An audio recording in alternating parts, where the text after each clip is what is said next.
Good morning, good morning, good morning. On the way to Taguig tayo ulit, pero dadaan tayo ngayon dito sa may Multinational Road. Yung dating ginagawa na may mga buhos-buhos muna. Aabutin ka ng mga mahigit isang oras kakaantay bago magbuhos-buhos ng side by side. Ngayon daw is open na yung dalawang kalsada. Pwede na siyang daanan magkabilaan. Tingnan natin kung gaano nakaganda doon sa may Multinational Road. Ano yun? Sa Kaingin Road. Malapit yun sa may airport. Sana maging maayos yung ating biyahe papunta doon sa may Taguig. Kinakailangan ko makarating doon ng 10 AM sa may Plaza 9. May game kami ngayon. Laban namin yung Batch 2000 kila Paring Roel. Shoutout kila Paring Roel. So, kita-kits tayo dyan. Sana makaabot ng before 10. Kaso 9:15 na. Tignan natin kung mabilis nga talaga dito. Ngayong bukas na yung daan doon sa may Kaingin Road. Hindi na tayo matatraffic. Labas doon bikutan na. Kaya sana mas mapapabilis yung oras natin punta ng Taguig. Dito na tayo ngayon sa may Molino Boulevard. Tapos lalabas tayo ng St. Dominic 17. Uy, abot.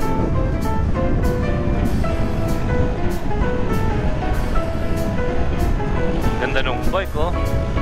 Naka-Cervelo. Yun, sakto rin yun dito yung traffic light. Naka-green. Dito tayo ngayon sa may munisipyo ng Bacoor. Ayan, yung intersection na to. Pa munisipyo dito sa may right side. Tapos yung left side, lusot yan papuntang Imus. Doon naman diretso, Nomo. North Molino. Hindi ko alam kung tama ba na North Molino talaga yung tawag doon. Kasi yung Somo daw is South Molino. Nomo at Somo.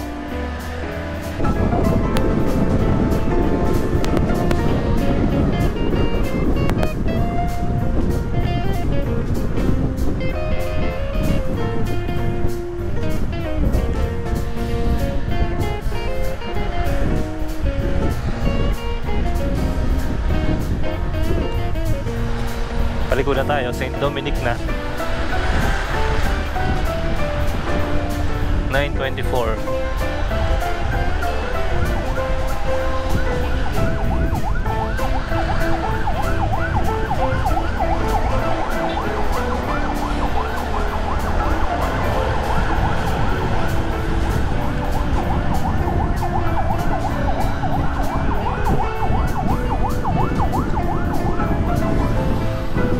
Intersection niya ng Sapote, Imus. Yan yung St. Dominic papuntang Imus.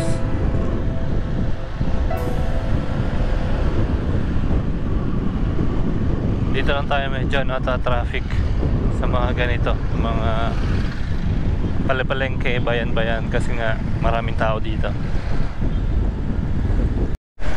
Yun lang, dito tayo naipit. Ipit tayo ng traffic dito.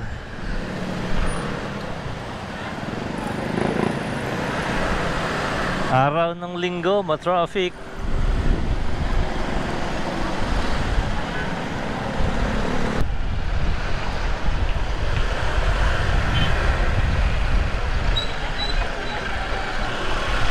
Yan, konti na lang, lusot na tayo.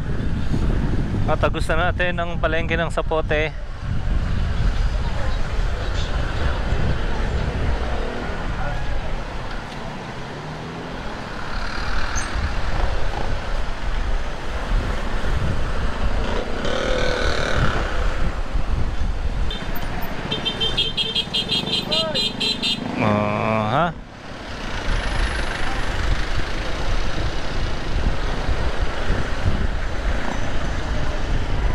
May latagan dito sa may Sapote, Sapote Las Piñas.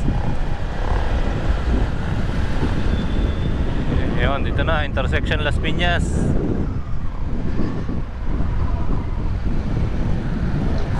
Sana after nito wala ng traffic. So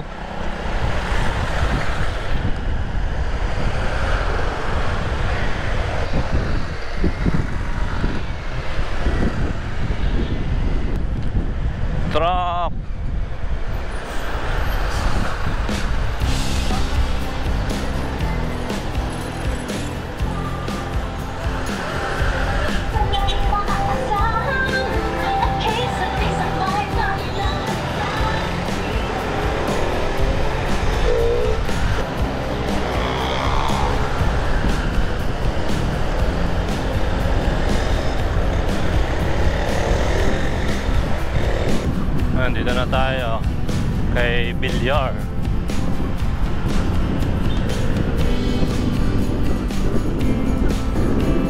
Ito maluwag na yung daanan dito.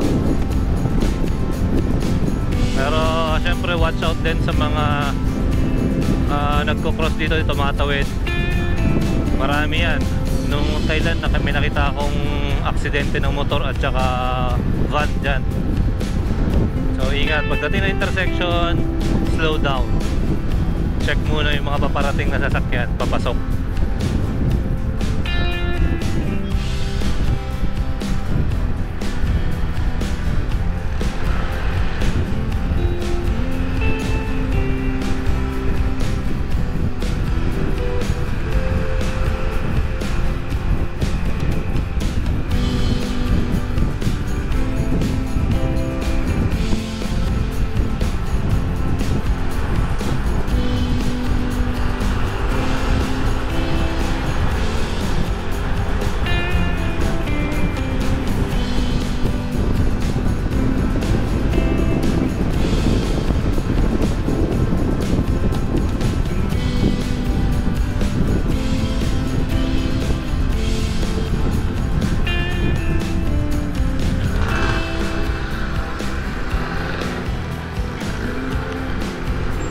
Pag nakita nyo itong Seahawk Transport Incorporated, papasok na tayo dito sa may dating dinadaanan na malubak-lubak yung mga one-way nun dahil sa mga buhos-buhos.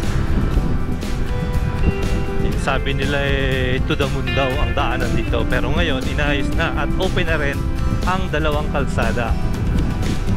Inaabot ng 1.5 oras dito, no? 1.5 dahil nga dun sa mga buhos-buhos, yung mga isang side muna ang papadaanin, napakaraming sasakyan ang dumadaan dito, kaya abutin ka talaga ng oras. Ngayon open na nga talaga yung kabilaan, wala na rin ginagawang mga daan. Tuloy-tuloy na yung andar ng sasakyan.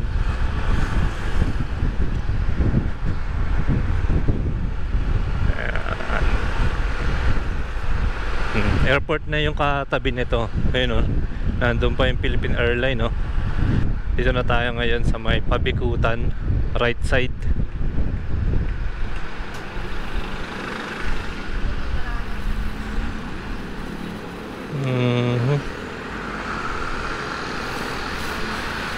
C5. Pwede pala yung C5 ah.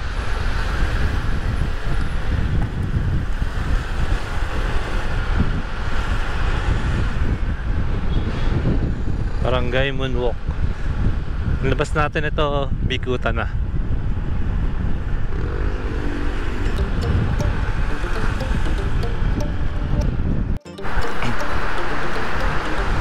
Ito na, nandito na tayo sa may Bikutan. Kaso 9:54 na.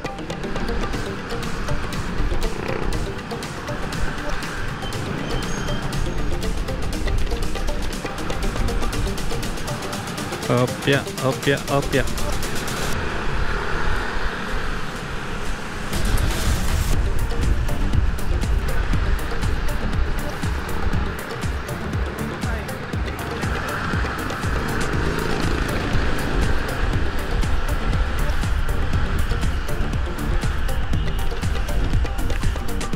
Pasok tayo dito sa may Maharlika.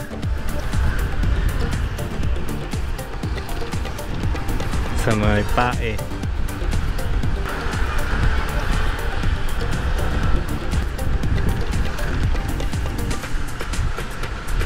May mga prosesyon ah.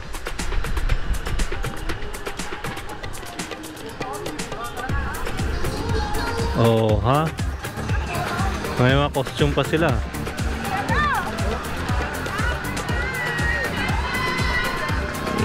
Happy Fiesta! Fiesta ba dito? Happy Fiesta! Sakto alas 10. So hanggang Plaza 9, mga 5 minutes siguro. 10:05 nandun na tayo. Tignan natin kung sakto yung estimation ko. Dito ako sa Triumph Signal Village. So hanggang Plaza 9, so may zone 1 banda yon. Tignan natin kung kaya ng 5 minutes. Ayan, challenging tong Triumph eh.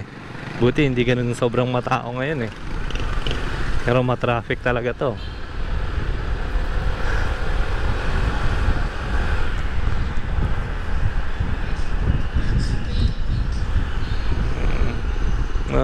Hindi na tayo diretso sa palengke at matraffic dyan. Dito na tayo sa may Balyeser. Yes sir, Balyeser.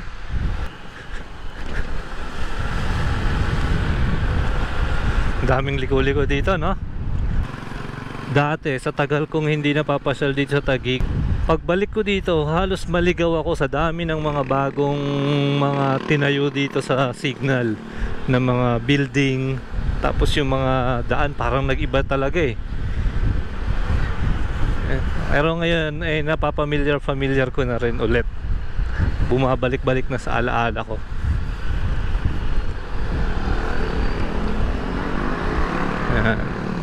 Tapos lulusot tayo dito pababa.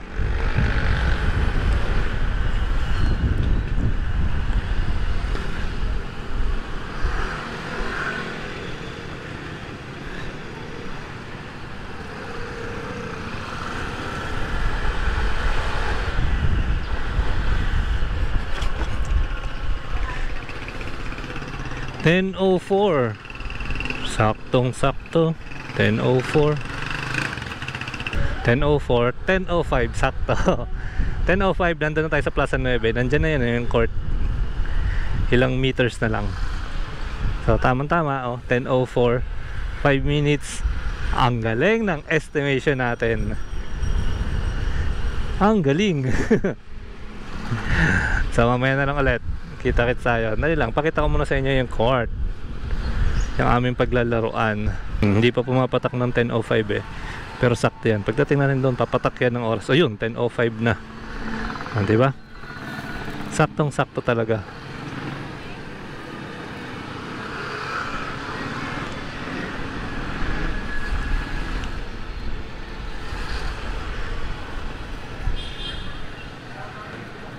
Dito na lang tayo ulit.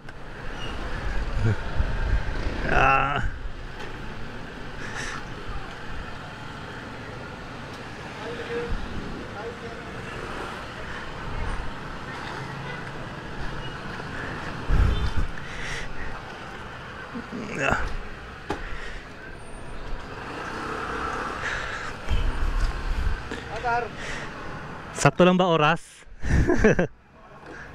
Yeah. Hindi ka ba pumunta ron? Kila ano? Kila Jane? Oo nga pala no. Tayo